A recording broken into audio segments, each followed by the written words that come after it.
สังฆังสรณังคัจฉามิดุติยัมปิพุทธังสรณังคัจฉามิดุติยัมปิธัมมังสรณังคัจฉามิดุติยัมปิสังฆังสรณังคัจฉามิตติยัมปิพุทธังสรณังคัจฉามิตติยัมปิธัมมังสรณังคัจฉามิตติยัมปิสังฆังสรณังคัจฉามินัตถิเมสรณังอัญญังวุฒโธเมสรณังวรังเอเตนะสัจวัชเชนะโสทิเนโหตุสัพพะทานาทิเมสรณังอัญญังธัมโมเมสรณังวรังเอเตนะสัจวัชเชนะโสทิเนโหตุสัพพะทานาทิเมสรณังอัญญังสังโฆเมสรณังวรังเอเตนะสัจวัชเชนะโสทิเนโหตุสัพพะทาโยจะคุมะโมอะมาลาภะคะโตมะพุทโธสุขโตวิมุตโตมารัสสะปัสสะวินิโมจยันโตอาลิสิเกมังคันตังวิเนยังโอทังวรันตังสิรัสสะนามาเมโลกัสสะนาดัญจาวินาศกัญจาอันเตสัสสะเตตยสิติโหตุ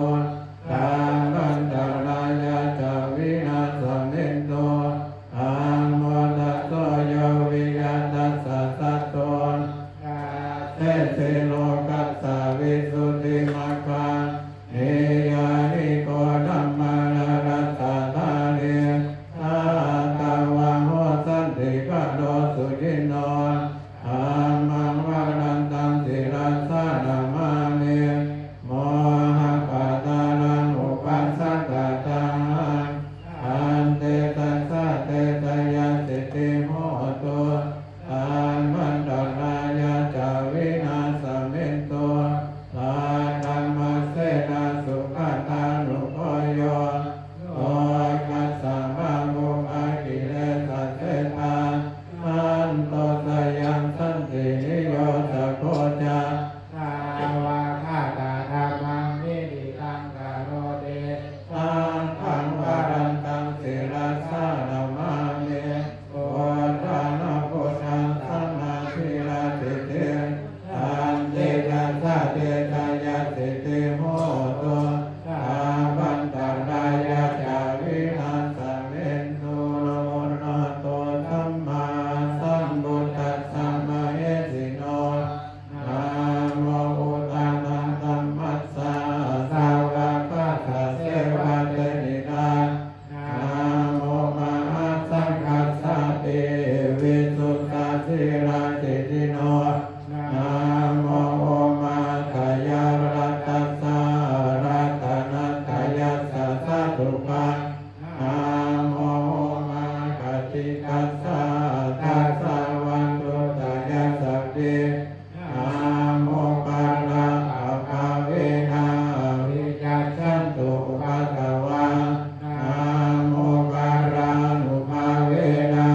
สุวัสดิโหตุสัพพะทานะโมการัสสะเตเจนะวินติเตโหมิเอตวะอัสเสวนาจามารานังบันติตานันตเสวนาปุ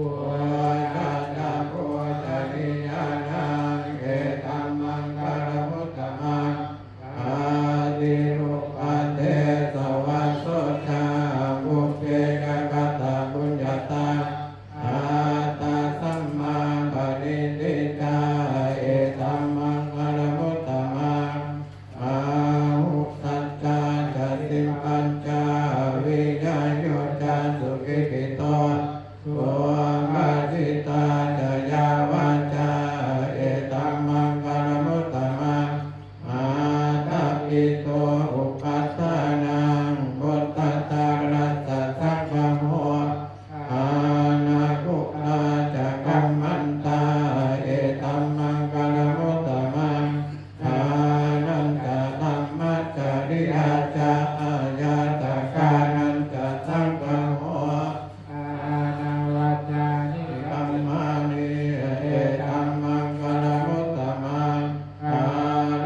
เอ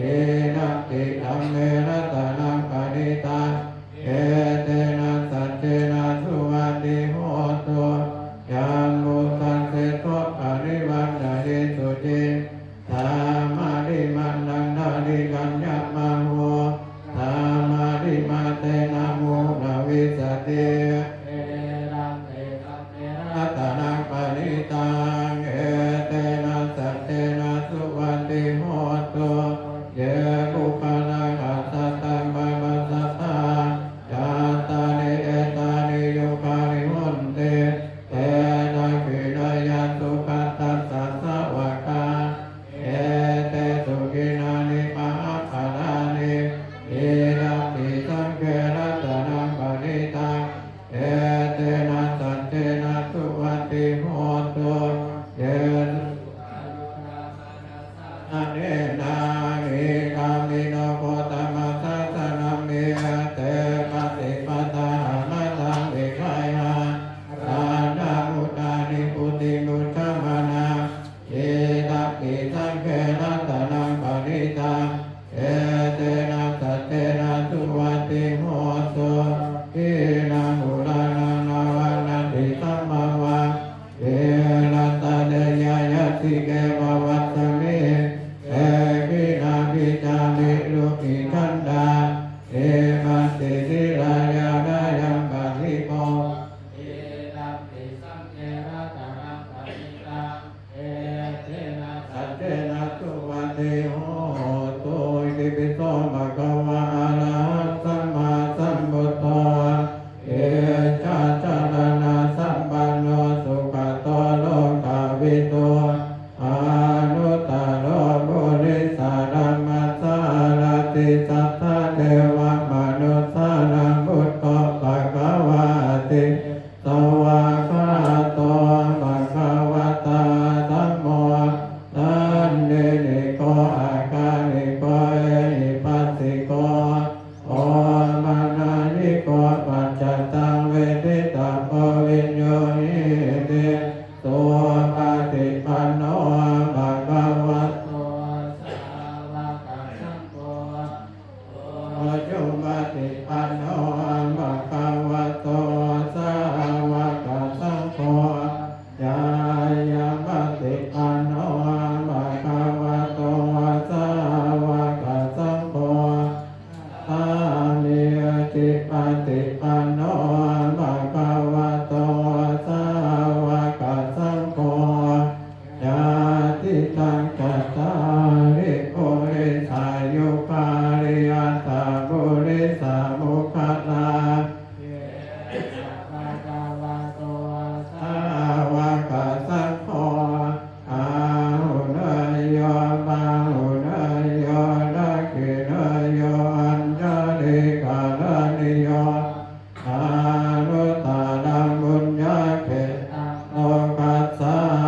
ติสุรคัตตังสุมาคาลังโสภาบาตังโสวัสสิตังโสภาโนสุมโหโตจาสุยิตัมมัมปะจาริโสอาดักขินังกายกัมมังวาจากัมมังปะดักขินังอาดักขินังมโนกัมมังปานิจิเตปะดักขินังอา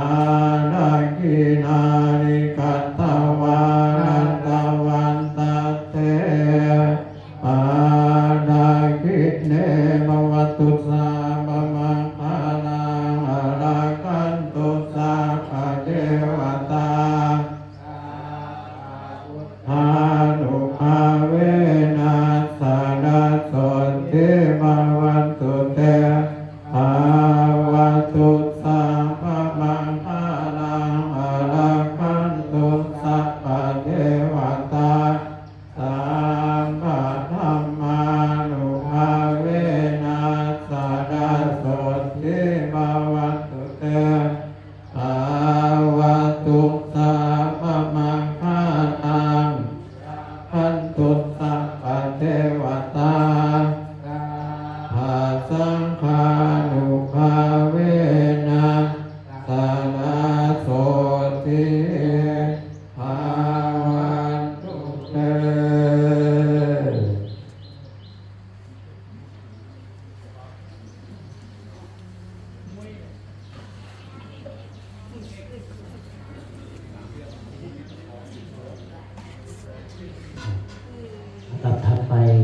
ที่ดวงวิญญาณในวันมีลงเรืออยู่หรือว่าผู้ที่มีสถานะที่จะรับ